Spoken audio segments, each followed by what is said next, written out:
तो देश में कोरोना के केस लगातार बढ़ रहे हैं। देश में ओमिक्रॉन के 1892 केस अब तक दर्ज हो चुके हैं। राज्यों की अगर बात की जाए तो महाराष्ट्र में 568, दिल्ली में 382 केस है। वहीं देश में 24 घंटे में कोरोना के 37,379 केस दर्ज हुए हैं। सामने आए हैं इस वक्त बड़ी संख्या में मामले। 24 घंटे में कोरोना के 124 लोगों की अब तक जान जा चुकी है। और ऐसे में हर तरफ अलग अलग प्रदेशों की सरकार कोरोना की स्थिति को देखते हुए फैसले ले रही है।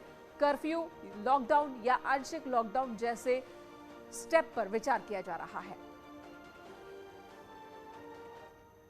अगर देश की राजधानी दिल्ली की बात की जाए तो वीकेंड कर्फ्यू लग चुका है। डीडीएमए की बैठक में सरकार ने यह फैसला लिया। डिप्टी सीएम मनीष सिसोदिया ने इसका ऐलान किया। उन्होंने कहा कि पूरे देश में ओमिक्रॉन का ग्राफ तेजी से बढ़ रहा है। दिल्ली में ओमिक्रॉन के 382 केस अब तक सामने आ चुके हैं। उन्होंने लोगों से मास्क लगाने और सोशल डिस्टेंसिंग की अपील की है। वीकेंड कर्फ्यू में भी दूध, फल, सब्जी, दवाई की दुकानें बंद नहीं होंगी। मनीष सिसोदिया ने यह भी कहा कि दिल्ली में सभी सरकारी दफ्तरों में एसेंशियल सर्विस को छोड़कर बाकी सभी वर्क फ्रॉम होम पर रहेंगे। ऑनलाइन मोड पर ही काम होगा। बस और मेट्रो पूरी कैपेसिटी के साथ चलेंगी, लेकिन बिना मास्क के यात्रा की इजाजत नहीं होगी। बीते दिनों बस और मेट्रो में हाफ कैपेसिटी की बात कही गई थी, लेकिन उसके बाद अफरा तफरी की स्थिति बन गई। सड़कों पर लोगों की परेशानी देखने को मिली, लेकिन अब बताया जा रहा है कि मेट्रो में फुल कैपेसिटी से मेट्रो चलेगी। डीडीएमए की बैठक में सरकार ने कुछ फैसले लिए। उसमें सबसे इम्पोर्टेंट है कि दिल्ली में सैटरडे और संडे को यानी वीकेंड्स पर अब कर्फ्यू रहेगा। तो लोगों से अपील है कि कर्फ्यू के दौरान बाहर ना निकलें।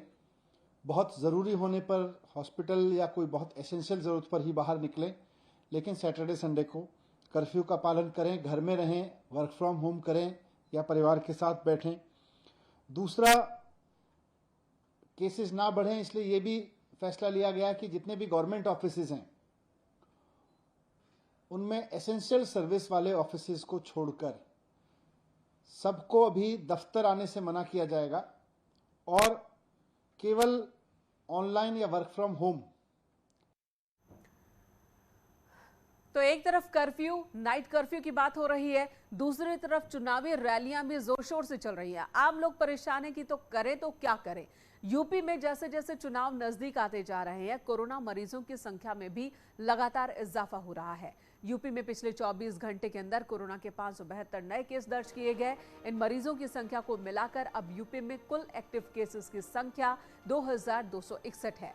इसका मतलब यह है कि यूपी में भी कोरोना संक्रमण लगातार बढ़ रहा है। गौतम बुद्ध नगर में 101, गाजियाबाद में 103, 30 और नए मरीज सामने आए हैं। जबकि लखनऊ की बात की जाए तो राजधानी लखनऊ में 86 कोरोना मरीजों की पुष्टि हुई है।